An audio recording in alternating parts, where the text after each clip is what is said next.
en bref, monsieur le maire, dites-nous pourquoi ça commence pas vraiment très bien cette rentrée.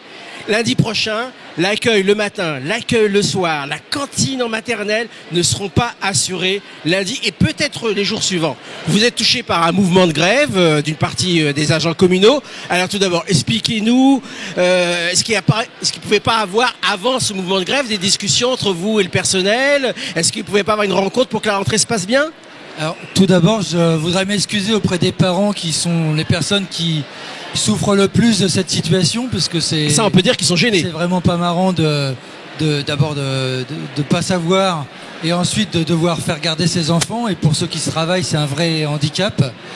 Si nous avons négocié, d'ailleurs j'apprends qu'en négociant ça suffit pas, parce que sur une dizaine de revendications... Vous aviez déjà négocié ? Depuis juin, et avant juin déjà, depuis juin et tout l'été nous avons négocié. La preuve, c'est que sur une dizaine de revendications des salariés, nous en avons satisfait au moins 8. Et maintenant, nous sommes sur un point de blocage. La ville ne peut plus bouger. Alors, moi, j'en appelle à la responsabilité des agents. On va y revenir, là. Vous allez un petit peu trop vite pour moi. D'abord, qu'est-ce qu'on vous reproche? Est-ce que c'est une question d'organisation? Est-ce que c'est une question de moyens? Est-ce que c'est une question de personnel, d'encadrement qui manquerait? En fait, c'est quoi? Est-ce que vous êtes prêt à faire des concessions en plus? Les concessions qu'on pouvait faire et que nous souhaitions avec les salariés faire ont été faites. Deux exemples. Deux exemples de concessions. Par exemple, nous avons rajouté 2 fois 60 000 € pour alléger des tâches et sur du nettoyage et sur des passages sur le goûter. Donc on a fait des nombreuses concessions, je vous dis sur 10 Alors qu'est-ce qu'on vous reprochait d'autre? Les 2 revendications qui restent, c'est le refus d'agents de passer des plats aux enfants, c'est-à-dire le mercredi seulement et pendant les vacances scolaires, et des agents qui font des femmes de service, et je reconnais qu'on leur demande de travailler plus qu'avant, l'équivalent de 2 heures, donc on alourdit leurs tâches. La seule question que l'on a, et tout le monde en convient, c'est qu'à Gennevilliers, le taux de personnel sur une même surface est beaucoup plus supérieur à ce qui se passe dans la moyenne nationale. Donc ce que l'on demande, certes là on demande un effort supplémentaire, mais c'est possible. Pour ce qui est du passage de plat, nous considérons qu'il s'agit d'une question pédagogique. Et là il y a un désaccord. Et qu'il y a un désaccord profond sur lequel nous ne reviendrons pas. Alors, le taux d'encadrement du personnel pour l'accueil le matin, l'accueil le soir, vous en êtes à quel niveau? Sur l'animation, nous avons un taux d'encadrement de tête comme ça, de 1 pour 8 quand la norme nationale est de 1 pour 10. Donc il y a des conditions Vous êtes mieux que la norme. Il y a des conditions de travail à Gennevilliers qu'on ne trouve pas ailleurs. Alors, dites-le franchement ici, vous irez pas plus loin en termes de concessions? Je l'ai dit, c'est-à-dire qu'il y a des négociations, sauf si on considère qu'une négociation, ça doit toujours être du 100%. Mais les conditions financières que connaît la mairie aujourd'hui, qu'elle va connaître l'année prochaine, ne nous permet pas de répondre à ces revendications. Et je pense que ce n'est pas sérieux que de continuer ce mouvement, puisque nous ne bougerons pas. Alors s'il y a une impasse, pour l'instant il y a un point de blocage et ça m'embête beaucoup que les parents fassent les frais de ce point de blocage, surtout qu'on ne leur a jamais expliqué, et qu'en plus je pense qu'il faut respecter les usagers du service public. Le droit de grève il sera respecté à Gennevilliers. Que les agents fassent grève, ils ont droit, ils font grève, je le regrette, mais ils font grève. Mais ce serait bien qu'ils disent aux parents dans quelles conditions ils font grève, combien ils sont, est-ce que ça peut ouvrir ou pas. Le fait qu'on ne puisse pas prévenir les parents à l'avance est pour moi une marque de non-respect qui, je crois, entache la qualité du service public. Monsieur le maire, on passe à un autre sujet. Au mois de juillet, vous avez montré votre désaccord. Juste un petit mot avant, oui. Parce qu'il y a des familles qui disent « Mais pourquoi il n'y a pas de service minimum ?» Oui. C'est une question qui nous vient. Ne vous posez pas les questions qui gênent maintenant. Allez-y, répondez. Et donc, je me suis renseigné parce que pendant un moment, je me suis fait piéger par cette question moi aussi. En fait, la loi sur le service minimum n'existe que pour l'école et donc pour l'éducation nationale. Vous êtes hors champ. Loi que nous n'appliquons pas d'ailleurs parce que nous ne sommes pas des brivers de grève. Et donc, la question ne peut pas se poser, même en dehors de la question si on le ferait ou pas, ne peut pas se poser dans le champ municipal puisqu'il n'y a pas de loi qui impose un service public minimum. Alors, pour être concret sur le service minimum, c'est-à-dire que vous embaucherez pas des personnes pour faire le travail que les grévistes ne font pas? Non, on ne peut pas et on ne le fera pas. Alors, au mois de juillet, je le disais, vous avez montré un désaccord, et en plus, sur une décision de l'État, et même, c'est pas seulement un désaccord, si j'ai bien compris, c'est une colère. Vous êtes en colère.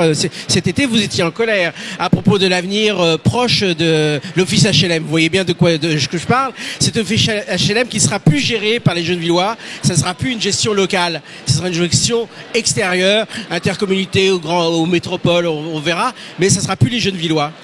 Alors vous étiez bien en colère. La colère, maintenant je suis passé à regarder la réalité en face, mais la colère venait du fait que tous les maires de la métropole étaient d'accord pour que les offices HLM de plus de 5000 logements restent de compétences communales, et un amendement dans la nuit fait par la majorité parlementaire a retiré cette possibilité. Il y a quelque chose que je comprends pas, parce que ça c'était déjà dans la loi, que ça serait plus géré par la commune, non? Non, il y avait cet amendement, il y avait un accord, et l'amendement qui a passé retirait de la loi justement cette possibilité que pour les villes de plus de 5000 habitants, pour les offices de plus de 5000 logements. C'est plus de 5000 logements. Voilà. Mais les offices de moins de 5000 logements étaient de compétences territoriales. Mais c'était pas bien pour eux non plus. C'était pas bien pour eux, mais en tout cas on avait obtenu au moins ce consensus. Alors, et cette remise en cause en plein cœur de l'été était pour moi scandaleuse. Oui. Alors on connaît vos arguments, vous défendez la proximité, je me trompe pas?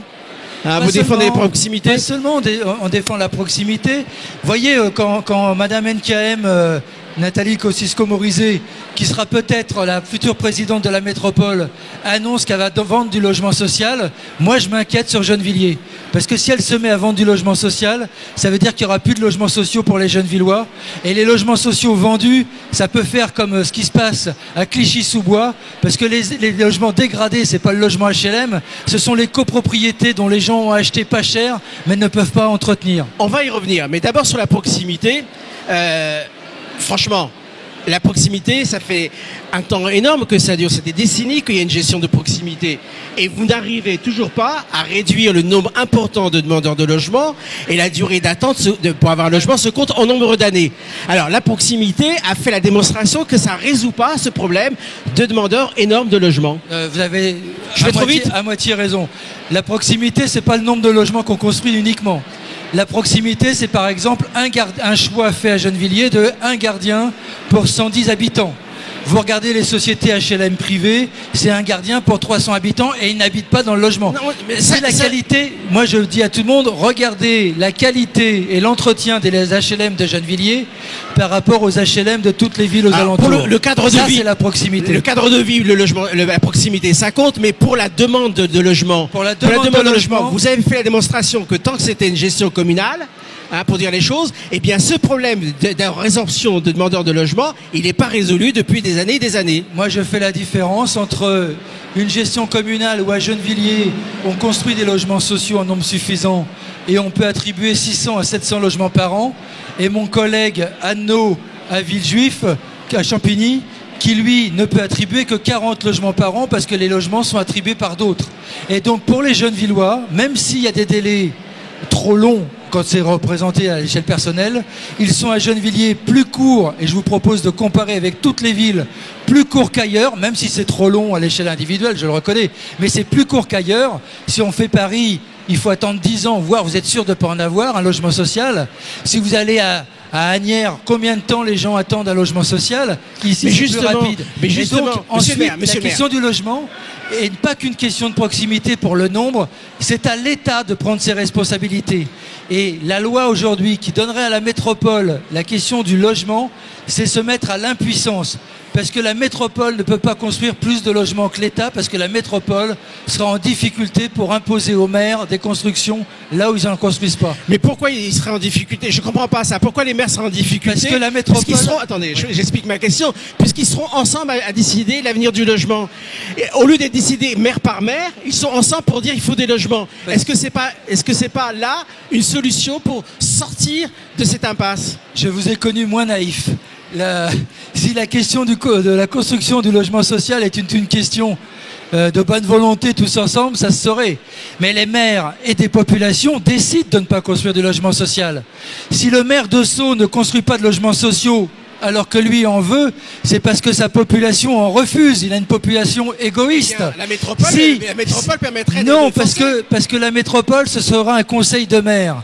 Et je ne vois pas des maires imposer à d'autres maires des constructions quand ils n'en voudront pas. Alors j'insiste encore. Et en plus, une métropole qui sera dirigée par la droite, Madame Kosciusko-Morizet ou par Devedjian, qui refusent de financer du logement social à Gennevilliers. Je ne vois pas pourquoi demain ils en feraient alors qu'ils le refusent aujourd'hui. Nous avons un projet de société différent les uns et les autres. Eux, ils sont pour le tout propriétaire. Alors, cette gestion par le territoire ou la grande métropole, est-ce qu'elle ne permettrait pas quand même, j'insiste, hein, aux communes qui font trop de logements sociaux de faire d'autres types de logements et aux communes qui font pas beaucoup de logements sociaux de les pousser d'en faire un peu plus, voire beaucoup plus, ce qui permettrait une harmonisation et puis, je lâche le mot, ce qui permettrait d'éviter les ghettos sociaux. Oui, alors vous ne devriez pas partir en vacances parce que vous dérivez beaucoup. Je n'accepte jamais, je n'accepterai jamais cette équation logement social égale cas social. Mes enfants, moi-même avant, les enfants de cadre, les salariés de la préfecture, les salariés de la mairie sont éligibles au logement social et je ne crois pas que l'on puisse parler de cas sociaux. Le logement social, c'est le moyen d'assurer le droit au logement. Il y a 70% de la population française qui est éligible au logement social. Je renverserai votre problématique. Toutes les villes qui sont en dessous de 70% de logements sociaux ne permettent pas le droit au logement à l'ensemble de leur population. Et c'est ça qui fait monter les prix et du logement dans le privé et le prix de l'accession à la propriété. Et donc cette pression sur l'immobilier est insupportable, d'autant qu'elle empêche les gens de vivre dans de bonnes conditions. Vous avez dénoncé un ghetto social, c'est celui de l'entre-soi des riches ? À Neuilly, par exemple, moi je donne toujours cet exemple-là. À Gennevilliers, nous construisons le logement en accession à la propriété. Donc quelqu'un de Neuilly qui veut venir acheter à Gennevilliers, il peut. Quelqu'un de Gennevilliers qui veut aller vivre à Neuilly, il ne peut pas, il n'y a pas de logement social. L'égoïsme, il n'est pas chez nous. Et le refus de vivre ensemble, il n'est pas chez nous. J'ai encore une question. Sur ces questions de gestion. Cette gestion, je m'extrapole sur l'avenir, c'est décidé, c'est la loi, de gestion des offices intercommunales. Est-ce que ça permettrait pas un peu plus de transparence, puisque chacun regardera ce que l'autre fait et il y aura les mêmes règles, les mêmes critères pour toutes les villes? Est-ce que ça, la transparence, vous n'allez pas me dire que vous êtes contre? Non, au contraire. D'ailleurs, on a ouvert la commission d'attribution de logements à l'opposition. Donc mais c'est pas ma question. C'est pas ma question. Ma question, c'est est-ce que cette gestion faciliterait pas la transparence? Non. Je ne vois pas pourquoi, parce qu'il y a des offices qui sont déjà gérés de manière intercommunale et les gens font les mêmes critiques que nous ici. L'office départemental est géré à l'échelle du département.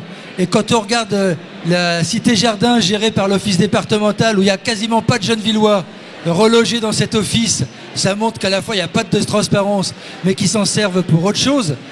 Je vous dirais la bonne nouvelle quand même, c'est que s'il y a pour l'instant dans ce temps 1, s'il y a transfert de l'office HLM de Gennevilliers au territoire, il restera office HLM de Gennevilliers. Donc c'est une bonne nouvelle pour vous. C'est une bonne nouvelle quand même. Et d'où ça vient? Donc c'est la loi le permet, il y a une fenêtre de tir pour nous. Donc je vais demander, je vous le dis en avant-première, je vais proposer en octobre un grand référendum ou une consultation de la population de Gennevilliers pour demander à celle-ci de se prononcer si oui ou non elle souhaite que Gennevilliers reste majoritaire au conseil d'administration de l'office HLM de Gennevilliers dans le territoire, ce qui sera pour moi un moyen de pression dans mes négociations avec les autres maires. Ouais, merci pour cette exclusivité pour GTV. Alors, ces décisions sur l'avenir de l'office, on a évoqué l'histoire de territoire, l'histoire de grande métropole, mais en fait, on en est où au-delà de l'histoire de l'office? Si j'ai bien compris, cet été a été décidé, a été voté, c'est une décision de l'État. Gennevilliers est maintenant, c'est la ville de Gennevilliers maintenant inscrite dans un territoire de 7 communes avec Villeneuve-la-Garenne, Clichy, Argenteuil, Bois-Colombes, Colombes et Asnières. Je ne pense pas en oublier. Et je sais que c'était pas votre choix. Alors, est-ce que vous êtes déçu ou ce que vous allez faire avec? Vous avez les alternatives que je vous laisse. Vous êtes déçu ou vous allez faire avec? Je ne suis pas déçu, je suis scandalisé. 13 maires sur 15 sont sur un projet territorial. Le gouvernement, de manière autoritaire, nous propose un autre projet. Donc c'est pas une déception, c'est une colère. Est-ce que je vais faire avec? On va avoir conseil municipal en septembre. Je vais proposer au conseil municipal de voter contre la proposition du gouvernement et de revenir sur la proposition des 15 maires, des 13 maires de la boucle de la Seine.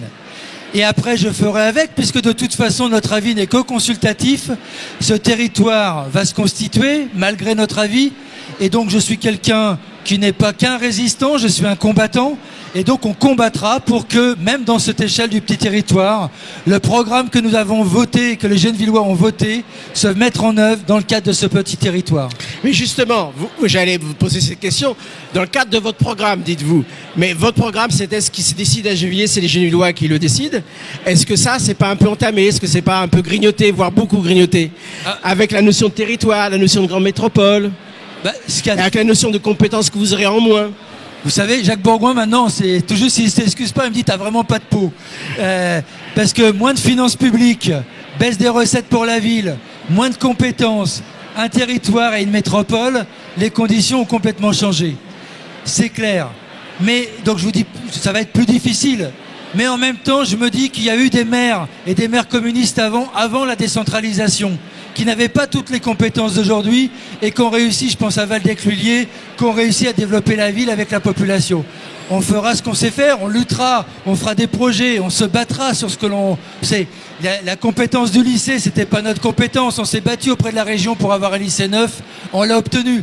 Et ben on continuera ce mode de gestion pour que cette ville se développe. Et nous reviendrons, je vous le donne aussi en exclusivité, c'est vrai que ça change complètement le contrat que nous avons passé avec les Gennevillois, avec le programme et les élections municipales.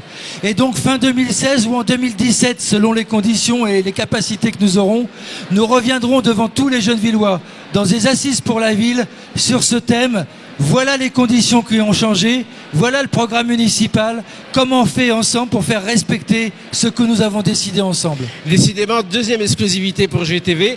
Tout de même, vous n'avez pas le sentiment, avec tout ce que vous avez cité, le contexte qui a changé, c'est vrai pour Gennevilliers, c'est vrai pour beaucoup de villes, est-ce que vous n'avez pas le sentiment que les communes, c'est franchement pas l'avenir? Alors, le gouvernement ne le dit pas, personne ne le dit d'ailleurs. Sauf les maires. Mais je voudrais votre sentiment. Parce que les maires, c'est pas que mon sentiment. Moi, je suis persuadé qu'il y a un projet politique partagé par une partie de la gauche et par la droite dans son ensemble, qui est de supprimer les communes. Pourquoi supprimer les communes? Parce que ce sont les lieux de démocratie de proximité. Ce sont des lieux où des politiques différentes, une politique écologique, une politique communiste, une politique socialiste, des politiques UMP, tout ça dans leurs différentes variétés, peuvent être décidées par les populations. Élever le niveau, c'est favoriser le bipartisme, c'est favoriser la technostructure, la bureaucratie. Et ça, c'est ce qu'ils souhaitent. C'est ce qui fonctionne pour éviter la prise sur la politique des populations. Et donc, prendre les communes par le biais de baisse de recettes, baisse de compétences, on voit bien quelque chose qui se dessine. On va lutter contre. C'est un mouvement contre lequel on va lutter et essayer de gagner. Mais c'est aux gens de voter et de voter bien aux élections nationales, parce que ça, ce sont des enjeux nationaux. Votre sentiment à vous, Monsieur Leclerc, votre sentiment, est-ce qu'il y a encore dans ce contexte politique et là où on avance, est-ce qu'il y a encore de l'avenir pour les communes? Ah ben moi, si tout le monde était raisonnable, la commune est le passage obligé d'une vie démocratique et la réponse aux besoins. J'ai bien compris, mais je vais poser ma question autrement. Est-ce que vous n'avez pas le sentiment de ramer, comme on dit, à contre-courant? Ah ben, comme les Grecs rament à contre-courant aujourd'hui face à une Europe qui les met à genoux. Mais ceci dit, comme pour les Grecs et comme pour nous sur les communes, mais aussi sur les questions d'austérité, un jour les peuples vont se réveiller et il y a plein de choses qui se sont passées. Ma grand-mère n'a jamais cru au congé payé. Mon grand-père n'a jamais cru au fait qu'en étant malade, il serait payé, il traitait tout le monde fou, et les populations ont réussi à imposer ce projet de société. Nos enfants, mon fils, mes filles, et ceux qui sont aujourd'hui, ne sont pas plus bêtes que mes arrière-grands-parents. Un jour, ils remettront cette planète sur ses pieds. On arrête là cette édition spéciale. On se retrouve dans une quinzaine de jours, toujours en bref, monsieur le maire. Votre rendez-vous est là? Merci, vous pouvez le laisser entrer. C'est peut-être un peu trop tendu là. Ici, c'est musclé, et je verrais bien un petit remodelage. Ici par contre, il faut absolument qu'on renforce. En bref, on rajeunit légèrement l'apparence, tout en gardant les bases qui sont solides.